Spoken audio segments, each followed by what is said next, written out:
Welcome to Full Prefrontal, the show that exposes the mysteries of executive functions.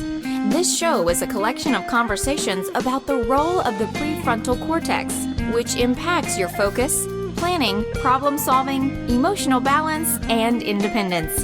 These conversations will introduce mental tools that will empower you to shift your mindset for a successful life.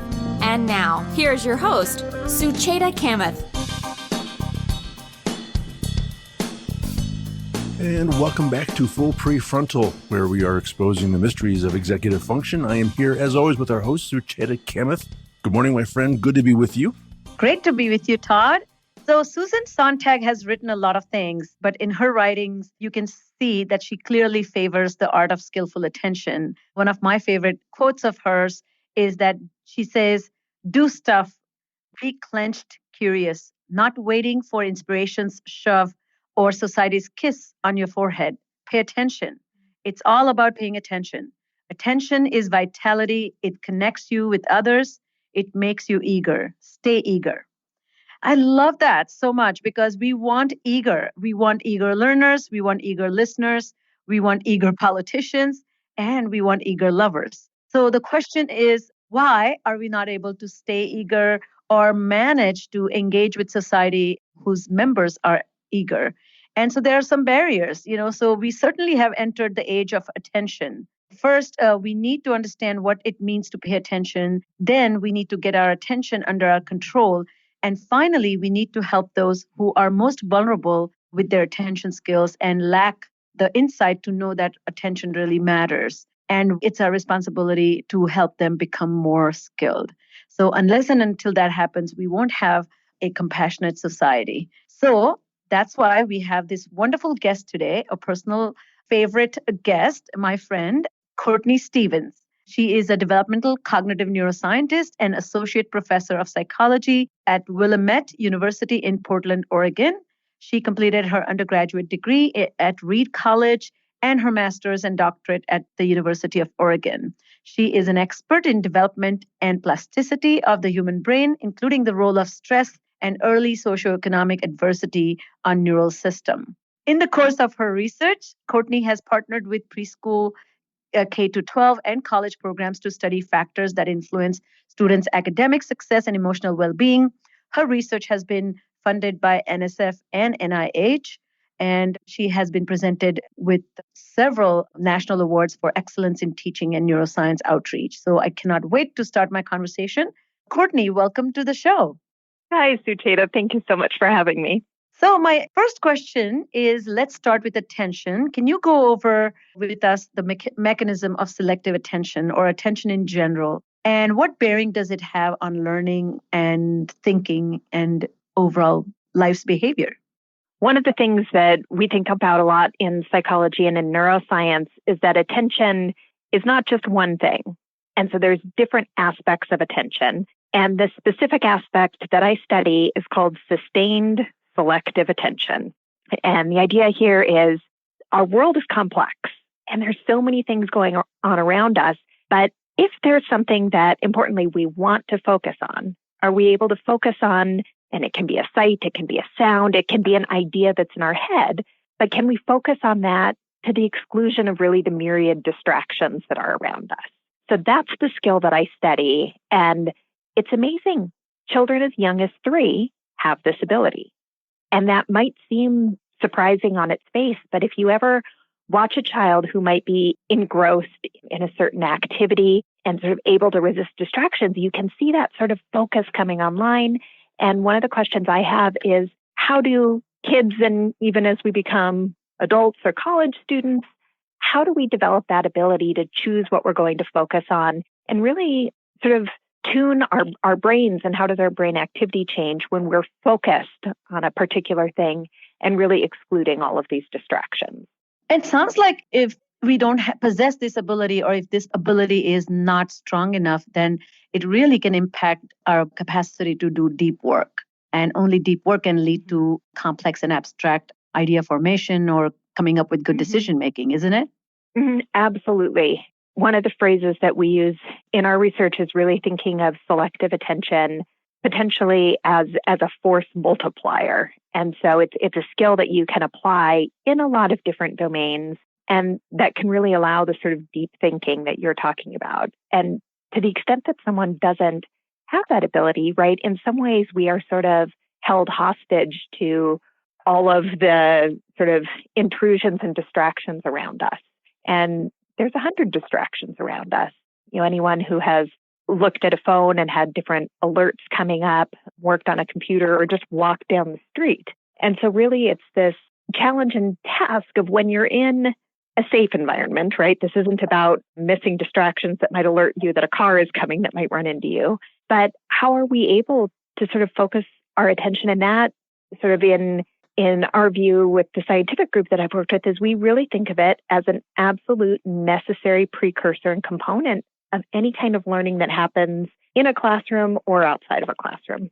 So how does this paying attention look like at the brain level? Yeah, so it's really interesting. Folks have been studying this since the 1970s, and they started out looking at this question in adults, pretty what we might think of as actually boring experimental paradigms. But researchers were able to record the activity of large groups of neurons in the brain and look at how does the activity of these neurons change if you are focusing on one set of sounds, and it might have just been a series of small beeps presented at a particular pitch, when you were focused on those sounds versus a different set that might be presented at the same time. And what this early research found in the 1970s was that within a tenth of a second, your brain is actually changing its neural activity to the stimuli that you're focused on versus what you might be actively ignoring. And the way brain activity changed, it was almost as though the brain had a volume control knob.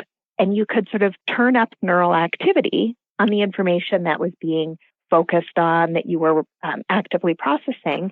But at the same time, it was like your brain had a dampening function and could turn down the volume on information that's distracting. What we've really looked at in about the past 15 years is trying to say, how early can we see that brain activity in young children during development? And first we saw it in 8-year-olds, 7-year-olds, 6-year-olds, and now we've gone down as young as 3-year-old children. We can see this basic process of, again, the analogy I use is turning up the volume on attended information, and it's happening within a tenth of a second. And so we can really think of the brain being dynamically adaptive, which is tremendously powerful. Again, we could imagine a different universe where the world just processed sensory information that came in, and we had no power to sort of choose one thing to prioritize and focus on over another. But it turns out this is a skill, again, available to very young children, and that has this long developmental time course in terms of increasing in our ability to stay focused on something for a long period of time, or select and focus on something and have better ability to resist distractions. So is it fair to say that every 10 seconds when brain has complete capacity to kind of say that whatever we are paying attention to or focusing on can fade away, but you have to intentionally not let it fade away. And that intentionally not letting it fade away is selective attention? Yes. Yeah, I think that's a great description. And some people study what we call reflexive attention. And that might be if right now a door slammed in the room you're sitting in, your attention would automatically be grabbed to that, loud, sudden, unexpected noise. But then can you reorient and refocus on whatever it is that sort of you want to volitionally focus on? And, my experience of last 20 years working with people with brain injury as well as ADHD, this refocusing and reorienting is a huge weakness for them. Mm-hmm. It's interesting that you mentioned that, because part of my interest in selective attention from a developmental perspective was this idea that aspects of attention have been implicated in nearly every developmental disorder. Yes. So not just disorders that we think of as being part of attention, but you mentioned possibly brain injury as well. We see aspects of attention that might be different in kids who might have specific language impairment or might have difficulty with stuttering. And so one of our questions is understanding in what way is attention different, and going back to the idea of attention being important and foundational to really everything we do, how might that insight potentially be used in terms of therapies or approaches to dealing with a range of different developmental phenomena. One piece to add there is you said you've observed that sometimes there can be difficulty really reorienting or refocusing attention. And sometimes we do speak about that as kind of sticky attention. Your attention gets pulled to something, and then how hard or how difficult is it for you to reorient and refocus on something else? And that is definitely a skill that we see implicated in a lot of different developmental disorders. So is it different than to think about knowing what to pay attention to and continuously paying attention to that versus once you had already made a good choice of what to pay attention to, but then something else pulled your attention away? Because I see both of these to be a significant problem, like the executive attention, knowing what to pay attention to, that discernment. How does neuroscience understand that? Yeah, no, I think your clinical insight there is one of fractionating or representing these different pieces of attention. And so one piece, and I might even break it down further, is do I have the executive function ability to know what I want to focus on? But within that, are you able to sort of pick out that stream or piece of information you want to attend to and filter out the distractions? And then let's say you get your attentional filter set and you have managed to lock in on the right thing. Can you hold and sustain attention there? Some models of attention say that it's a different set of neurotransmitters, it's a different set of brain systems that then help with that sort of sustained locking on piece. Typically, though, what I would argue is that kind of continuously, assuming you are operating in our real complex world, you may have locked onto something, but you have to continually be filtering out these potential distractions. And so I think it kind of remains these different aspects of attention sort of really working in concert.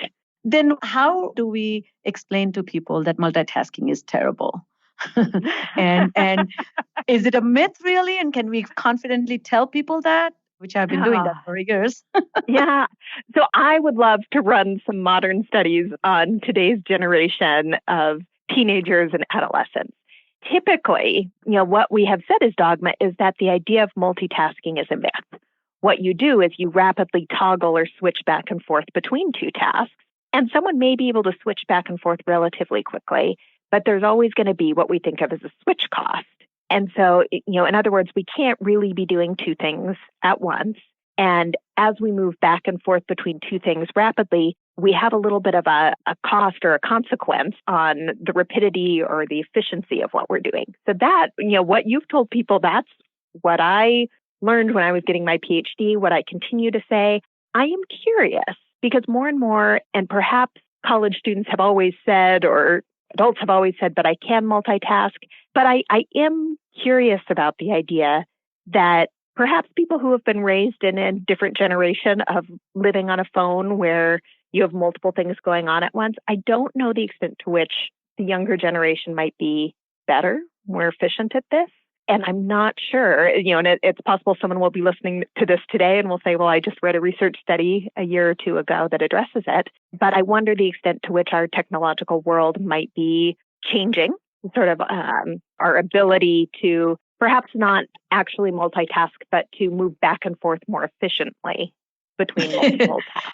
The new comparable concept of opposing thumb in evolution. Mm-hmm. But I have read Jean Twenge's work, and she talks a lot about this exposure to technology has incredible negative impact on mood, just attention, but that social connectivity. And certainly I think people are, if not directly, one may possess maybe capacity to, as you mentioned, toggle between the two equally important or competing information and not wanting to make a categorical decision of one being better. But it is eventually kind of separating you in terms of how well you feel or your sense of contentment or satisfaction. Mm-hmm. So that certainly is a concern. There's a lot of research looking at associations between spending time on social media and does it make you perhaps feel worse about your life if oddly you might be comparing it to someone's very carefully curated pictures of vacations and everything that's wonderful in their life. So I do have a lot of questions. I think there's a lot of research out there suggesting that somewhat paradoxically, some of our social media tools might leave, some people feeling more disconnected. So how do we understand the developing brain and these skills that are in the state of flux? They're going to get better and better with time. But how do neuroscientists understand this relative strength and weaknesses? And why should we intervene? Because yes, a 9-year-old is going to be less skilled than a 5-year-old when it comes to paying attention. But if you take 2 5-year-olds or 2 9-year-olds, one is certainly showing some strength, then it's going to become a burden on the one who is not showing the strength, right? Yeah. And so I'm actually going to address that question sort of thinking about it in two ways. So first is, what do we know about typical predictable development that might be a difference between a 3-year-old and a 9-year-old, a 9-year-old and a 15-year-old, and so on.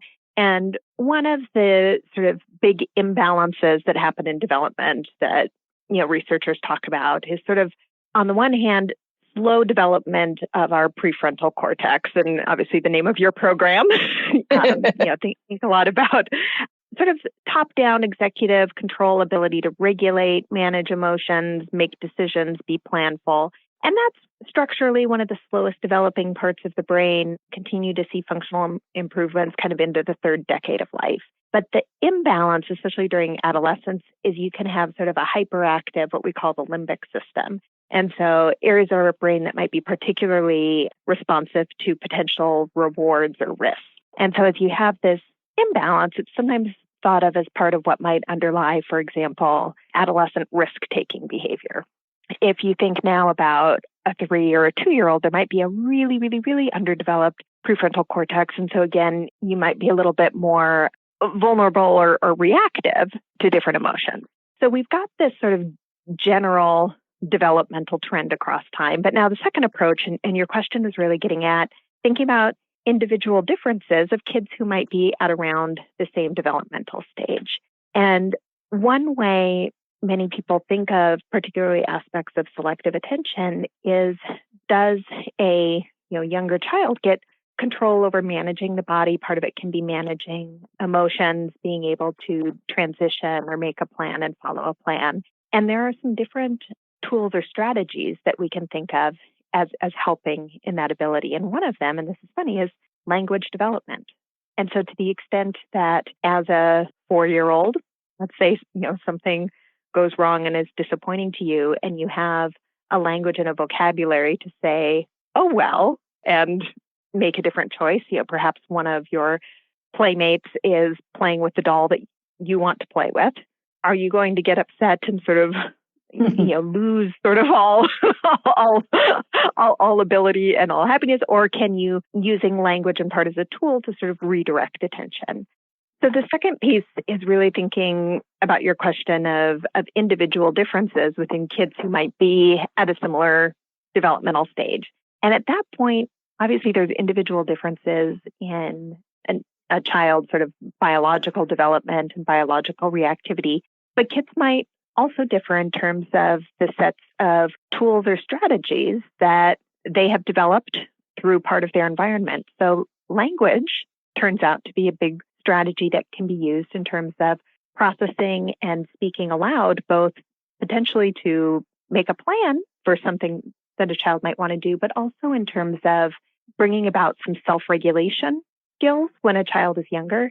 So let's take an example. I used to volunteer in a preschool, and one of the things that would sometimes create a huge meltdown for a child is if a child wants to play with a particular toy that another child is playing with. And so one option might be for the child just to have a complete meltdown and to cry because someone else is playing with the doll. And I think anyone who is a parent or has worked with kids has seen this. But one type of really simple verbal tool that a child might have is to be able to verbally say, oh, well, I can, and then to choose some sort of alternative. And so language can become sort of this cue for redirecting attention and moving from, if we think back to something you might be stuck on, this unhappiness that someone else is the toy you want to play with, to use language to re-cue yourself to something else that's more positive. So that's one example. Other examples we might think of that might be outside of a child's control, there's certain things that can sort of be more soothing, may not be the right word for a child, and that's having consistency and predictability and routine. So some children, if their schedule is highly chaotic or just inconsistent and not known and transparent to the child, that child might be sort of in a more heightened, aroused, or stressed state. And in that state, we can imagine being sort of a little bit more vulnerable to these blips or captures of attention and more difficulty with using prefrontal skills to kind of regulate and bring things back down. Yeah, and I think you bring up a very important point in terms of that language proficiency, that a self-directed language, which is the self-talk, that also can mediate your whole plan. How do I execute something? How do I organize it? How do I say this to myself? Or rather, in order to let this plan come to fruition, I can talk to myself. And those developmental milestones are very critical in self-regulation. Yeah, I'm very much familiar with that being an important aspect of readiness, so to speak. So now I think you've laid such fabulous foundation for us to understand attention and its importance in being ready. Can you talk? A lot of your work has been in the low socioeconomic or families or children growing up in low socioeconomic background. And so socioeconomical inequality is not just limited to who is getting reduced lunch versus who has access to books or doesn't have access to books, but it creates specific neurocognitive disadvantages. And their implications can be far-reaching. Can you talk to that? Yeah, so some of just also delays some of the broader foundation and history of these questions on socioeconomic background is a number of studies have really looked at to say, if someone has grown up in a lower socioeconomic background, why is it that 30 years later that person, may have become a doctor, yet is still more likely to have heart disease and other chronic illnesses than someone who grew up in a higher socioeconomic status background? Why is it that you might be able to make different predictions having to do with schooling outcomes or cognitive testing, and what might be some of sort of early risk factors that might somehow leave a lasting imprint? And one thing that the research group I'm part of has really looked at is whether aspects of attention might be different, and even sometimes been linking this to the function of some physiological systems. And so the first study we did on this, it was published back in 2008. And what was interesting was simultaneously another research group in Canada was publishing a very, very similar story from a little bit older adolescents. Oh, really? But if you go back and think about what we were talking on earlier of sort of the brain being able to turn up or down the volume of information that you've selectively focused on, what we found was that young kids who were from lower socioeconomic backgrounds sort of had less ability to turn down the volume on information that was distracting and irrelevant to the task at hand. And again, simultaneously, another research group in Canada found the same thing with older adolescents. And this was really interesting to us, sort of thinking about and the language changes in terms of thinking, well, is this a deficiency or might this be adaptive in certain contexts? And something we started out thinking about was with selective attention, right? You need to assume that there aren't threats in your environment that you need to be responsive to, and that there's one thing that you might want to focus and spend dedicated time on, and everything that's coming in is most certainly an irrelevant distractor. In some environments, it might be adaptive to be aware of potential distractors and not to completely block those things out. And so we tend to frame this as a difference, but it's definitely a difference in selective attention as a skill, a difference in terms of the neural mechanisms that are supporting this skill.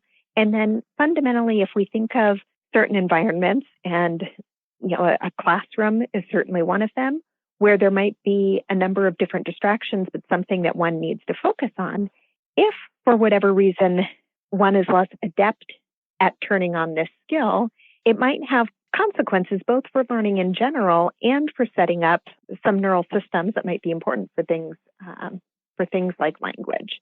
So this is where we think of selective attention as a skill that in a particular mode or scenario or situation you want to have the ability to turn it on, and if you turn it on, for that system to be working effectively and efficiently. What we don't know in some of these studies is sort of why the kids are having a greater difficulty sort of turning down the volume on what's distracting. And so, it could be a difficulty really picking out and locking into the one stream that is the focus of attention. Another possibility is wanting to remain vigilant and aware of other things that are going on, because it's always possible that those things might become relevant. Yeah, I had another wonderful guest a couple of weeks ago, Elise Davis McFarland. She is our recent past president of the American Speech and Hearing Association, ASHA, and her research focuses on the same socioeconomic background and language skills, and particularly the differences in parenting. And one of the interesting things that I think that she was talking about, that it can really impact the way you treat or approach or provide support. Because if you bring this model of deficiency, then you are going to consider that child less skilled. But if you bring this model of adaptive, that the child has met the necessary challenge in his environment to be vigilant so that he can respond appropriately to the threats that he perceives on a regular basis, then it is appropriate. And we should take the time to really recognize the skill that went into it. And then that just completely changes our compassionate outlook to that child's need, isn't it? Yeah, absolutely. Some of the things that we have thought about, so we've done a lot of work in our research group partnering with Head Start programs, which are federally supported preschool programs for families that are living in poverty. And one of the things that we have found and is helpful as strategies for families is, number one, recognizing that life is crazy. Life is crazy and it's busy. And again, there's a set of strategies that families have developed. There's sets of strategies that kids have developed that work within the environment. And one of the pieces that we've tried to help families do is, typically there is some kind of schedule, but often it's not transparent to the child. So for example, growing up, I moved back and forth between a few different households in the course of a week. And many of the families that we work with, the same is true. And so a kiddo might spend some time with grandma and grandpa, perhaps some time with mom, perhaps some time with dad.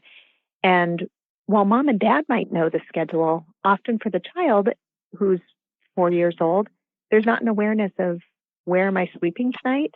And this can be sort of stressful and chaotic. And so we try and support and help families in terms of creating a visual schedule that makes it visually apparent to the child and can be reviewed of, here are different colored houses and where I might be staying this evening, and just building in some of that structure and predictability. And you kind of you have done a lot of work with this Head Start program. I'm hoping you'll go a little bit into the details of that. What does your particular research study looked at children-centered versus parent-centered approaches and combining the two?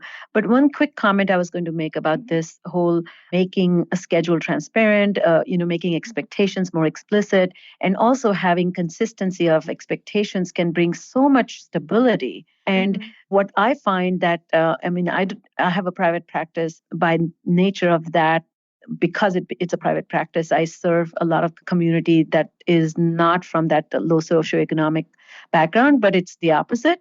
But I find the same chaos, just it taking different shape, and parents never thinking that this kind of explicitness adds any value to the child's ability to respond or learn or perform. They just think that children, I don't even know what they think, but they think children just imbibe these skills by inhaling oxygen around them. Yeah. And it's funny because I think we can think of that predictability thing as something that obviously crosses different social classes. And for some kids, right, it might be the kid who's taking piano lessons and gymnastics lessons and all kinds of different things. And again, the parent or caregiver might know when certain things are happening, but I can't imagine how stressful my day would be if I didn't know what was happening when I went to work, or when I needed to teach a class, or when I needed to be in a meeting. And if I just sat in my office and occasionally someone would come and pull me to do something different, and if I had no sort of transition or preparation time. So tell us about the Head Start study and all the longitudinal data you have gathered. Yeah, no, so this has been a really wonderful project that started probably 15 years ago. And it was a big research group that started out, it was headed up by Helen Neville at the University of Oregon. And we really just wanted to know more about child development and especially preschool children and really thinking about supporting attention development. And so we made some partnerships with our local Head Start organizations, and we wanted to look at, were there different kinds of experiences that we could provide for children or provide for families that might help support the development of selective attention? And I can tell you very honestly, when we started this project and I was in this camp, some of us on the research team had all of the pride of cognitive scientists who thought, we can teach the child a specific skill and absolutely change their life just by a little bit of curriculum or special activity. And we were really fortunate that we had someone on our team who was getting a PhD and had a background in speech-language pathology, Jessica Fanning. And she had said, well, can I work with a group and I'm going to work with the parents? And all right, go ahead and work with the parents. And what we found after, probably 2 or 3 years of collecting data was that working with the parents was tremendously valuable at supporting their children's development. And then number 2, if we were the cognitive scientists doing different activities with the children, that doing activities that built some of these self-regulation and attention skills was pretty valuable. And so what we wanted to do was put these 2 things together. And so we built an 8-week curriculum where families would come in once per week and parents would get training in a number of these skills. And I've talked about some of them, for example, creating weekly visual schedules, also creating then daily schedules with big transitions and a number of other strategies. And while a parent trainer was really working with the parents, we also had child educators working with the children to develop skills on, saying the, oh, well, what can I do if I'm frustrated? Learning to control the body, control the breath. And we found that combining these 2 things was really quite effective over an 8-week span at improving some of our standardized testing of language skills, nonverbal intelligence, but also changing brain activity for selective attention. And we saw these gains, so they were much larger in kids who were getting this really evenly combined intervention or training program, working both with parents and kids, than either receiving no additional training or receiving a training that was more heavily focused on child training and really less support for the parents and caregivers. So our big take home on this was really, again, thinking about taking an approach to child development that considers first, what are some of the skills that a kiddo brings to the table and what skills can we give the kiddo? But then how can we work with parents to create some larger changes in the child's environment that can also sort of support the development of attention skills? I think that is so brilliant. And what I love about your findings and the way you guys structured the research is that some of these things sound very intuitive, that they all will make sense or make a difference. But I think once you have concretized it and measured it and shown progress and gains have sustained themselves, that is a very powerful message and really an invitation to make a deeper family teacher collaboration, and really for parents to see the wisdom in doing that together. Can you just tell us why it was so effective compared to what was so special about this joint effort versus paying or rather addressing only one? Yeah, that's a good question. And it's always frustrating scientifically because we don't know for sure what was the magical ingredient or what was it about this combined training that was the most effective. I can say that one of the things that we also measured, and parents might be interested to hear this, is parenting stress. And so being a parent is a stressful activity. And we found that in this combined training program, in addition, parents were reporting lower levels of parenting stress and kind of an increase in their parenting confidence. And so one of our hypotheses is, you think about how much time a child spends at home. And to the extent that parents were having an opportunity to learn some new strategies and try them out, that in a sense, we could be continuing to have an effect in all of these other hours of the child's day. And so, it could kind of bleed out into the larger environment. And in some ways, then, you can think in some ways of parents become, right, interventionists or support staff, and parents also had more knowledge of some of the strategies and activities that kids were learning with the teacher. And so they could be reinforcing some of those skills. And I think that's brilliant. Mm-hmm. Yeah. And, one of the things that we would talk about a lot in our research group is we would meet these families, and every parent wants the best for their child. Every parent does. And some of the challenges are, how do you deal with managing some of the stressors that are present in everyone's life? And how do you give parents different sets of tools to try? And it was always sort of this weekly curriculum was introducing an idea or a strategy, letting parents try it out and checking in with parents midweek to see how is this strategy working, and really encouraging parents to become scientists themselves in terms of learning a strategy and monitoring, how am I doing at implementing the strategy? Is it having, tracking their child's responsiveness? And that would allow a parent to see either, if I'm really observing my own behavior, maybe I'm not quite doing this strategy correctly, or hopefully to see some of the positive benefits. And that could become sort of a self-reinforcing loop that, kind of encouraged parents around continuing to try and explore these strategies. I think I say this often, that there's an apple and then there is a tree. So those children who are struggling with executive function, self-regulation, attention, also have parents who have struggled maybe when they were younger or continue to struggle when things are complex and stressful, as you mentioned. But I do agree with you and see incredible value that this is a nudge to self-evaluate. When you are asked to follow a protocol and gauge your child's behavior and performance, you can see on a chart that, oh, shoot, I haven't done that in the last 2 days. And that can itself kind of you begin to regulate yourself. And once you begin to regulate, your child is going to certainly benefit. That's wonderful. So as we end our show, is there anything that you think that is what gets you excited about the field that you're in and makes you very, optimistic about the future for the next generation of kids getting better support? I'm really excited, and our research falls into this category by the studies really showing the capacity for the brain to change and thinking about the plasticity that's there, which really provides a huge opportunity. Some people might find it a little bit scary, thinking my brain responds to my environment. If my environment isn't optimized, am I in trouble? But really, I think the story that we're seeing is definitely one of resilience and possibility. And that gives me a lot of hope and optimism. You're such an incredibly resilient and positive person. So everybody who comes in contact with you and all the research you are doing is going to have incredible impact, just as it has had so far. So I am so thrilled to know you personally, and our conversation was extremely meaningful. And thank you for your time, Courtney, today. And hope you will come back after some time so we can discuss neuroplasticity even in more in-depth way.